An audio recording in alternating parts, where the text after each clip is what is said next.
চলতি বছরের সেপ্টেম্বর অক্টোবরে স্থানীয় সরকার নির্বাচন হতে পারে বলে আমরা শুনতে পাচ্ছি। আমি একটু শুনতে চাই যে এনসিপি তো এবার মনে হয় জামাতের সাথে থাকবে না নির্বাচনের সময়, বা জামাত এনসিপির সাথে থাকবে না, কি আসলে হতে যাচ্ছে আমি আপনার কাছে শুনি আগে। আতিক মুজাহিদ, থাকবে কি থাকবে না সেটা একসাথেই করবে। স্থানীয় ইলেকশন তো আসলে স্বতন্ত্রই নর্মালি হয়, কারণটা হচ্ছে জাতীয় নির্বাচনে মানুষ পলিটিক্যাল একটা ঐক্য করার থাকে, এগ্রিমেন্ট থাকে। তো লোকাল ইলেকশন তো ইন্ডিভিজুয়ালি সবাই করবে, কারণ আমরা তো আমাদের পার্টিকে বিল্ড আপ করার জন্য লোকাল লাগবেই। আমরা আমাদের সেই অনুযায়ী আমরা আমাদের মেম্বার, চেয়ারম্যান, আমাদের সমর্থিত, আমরা তাদেরকে বিভিন্ন জায়গায় সাপোর্ট দিচ্ছি এবং তাদেরকে বলতেছি আপনারা ইলেকশন করেন, উপজেলা, পৌরসভা। এবং এর একটা ধারাবাহিকভাবে আমরা জাস্ট 100 জনে একটা টোকেন ঘোষণা করেছি, আরও 300-400 হয়তো আমাদের চলে আসতেছে, এগুলো হয়তো ঘোষণা হবে। আমরা তো আমাদের পলিটিক্সটিকে তৈরি করব। এখন জোটগত কী হবে এরকম কোনো ধরনের আলোচনা আমাদের পলিসি মেকিং এখন পর্যন্ত হয়নি যে ইউনাইটেডলি 11 দল এই লোকাল ইলেকশনগুলো করবে। সো উইল সি লেটার এই বিষয়ে এখন কি হচ্ছে। আচ্ছা, এখানে তো যেমনটা আমরা শুনতে পাচ্ছি যে আওয়ামী লীগের স্থানীয় নেতারা, যাদের বিরুদ্ধে কোনো মামলা নেই, তারা নির্বাচন করতে পারবে, সুযোগ থাকবে।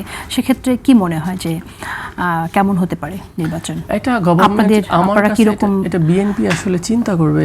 বিএনপি ডিপেন্ডস আপন, বিএনপি কখনোই চাবে না আওয়ামী লীগকে নিয়ে আসতে এখনকার অবস্থায়। কারণটা কি, মূলত আওয়ামী লীগের ভোটগুলো বিএনপি পেয়েছিল এবার। তো এটা যদি জামাত পায়নি, না জামাত তো পায়নি। তো জামাত যে এত আমরা শুনলাম যে জামাত আওয়ামী লীগের নেতাদের সহযোগিতা করেছে। আমি আমার এলাকার কথাই বলি, মানে আমরা দেখেছি যে আওয়ামী লীগের প্রতিটা চেয়ারম্যানকে বিএনপির লোকজন নামিয়েছে 3 দিন আগে, এবং যত লোক ছিল চেয়ারম্যান এবং কাউন্সিলর, আমার এমনি যদি আমার পৌরসভার 9টা কাউন্সিলর একদিনই সব বিএনপিতে জয়েন করে, সবাই আওয়ামী লীগের ছিল এবং সবাই কাজ করেছে এবং সবাই ওপেন, অস্বীকার করার মতো কিছু নেই। এবং সব আওয়ামী লীগের চেয়ারম্যানগুলো যারা সবাই 3 দিন আগে সবাই বিএনপির ক্যাম্পেইনে নেমে গেছে। তো তাদের যে ভোট ব্যাংকটা তারা যদি আইসোলেটলি করে, তো তাহলে তো বিএনপিকে জেতা কষ্ট হয়ে যাবে। বিএনপির ওই লেভেলের সে বিএনপি এটাকে চাবে ক্যাশ করার জন্য। তো সে জায়গা থেকে বিএনপি নিজে কখনো চাবে না যে আওয়ামী লীগ রিটার্ন করুক এই জায়গাটাতে।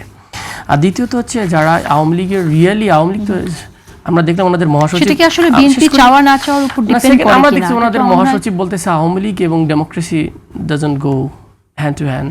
এটা যদি উনি ইমানদার দলে যেহেতু মহাসচিব, ইমানদারি কথা হয়, তাহলে ভাবে যদি প্রার্থী না দেয় কোনো একজন ব্যক্তি, তাহলে সেক্ষেত্রে সে যদি পোস্টেড লিডার হয়, তো কথা ছিল নিষিদ্ধ কার্যক্রম। তার মানে কি আওয়ামী লীগ এমন কোনো চেয়ারম্যান আছে যে আওয়ামী লীগের পোস্ট ছিল না চেয়ারম্যান হয়েছে? কারণ সে নৌকা মার্কা নিয়েই চেয়ারম্যান হয়েছে ম্যাক্সিমামে। তো পোস্ট ছাড়া কি, এবং অনেকে এখান থেকে কিনে নিয়ে যেত নৌকাটাকে চেয়ারম্যান হওয়ার জন্য। সেই লোকগুলোকে আপনি সমাজ থেকে কি আউট করে দিয়ে বলবেন যে না, এখন ফ্রেশ লোক নিয়ে এসে আমরা আওয়ামী লীগের সমর্থিত রিফাইন, রাশেদ ভাই ইদানি খুব মজার শব্দ বলে রিফাইন আওয়ামী লীগ, উনি সাথে কমিউনিকেশন আছে। কে ভাই রিফাইন আওয়ামী লীগের সভাপতি আপনারা বলে দিয়ে দেন।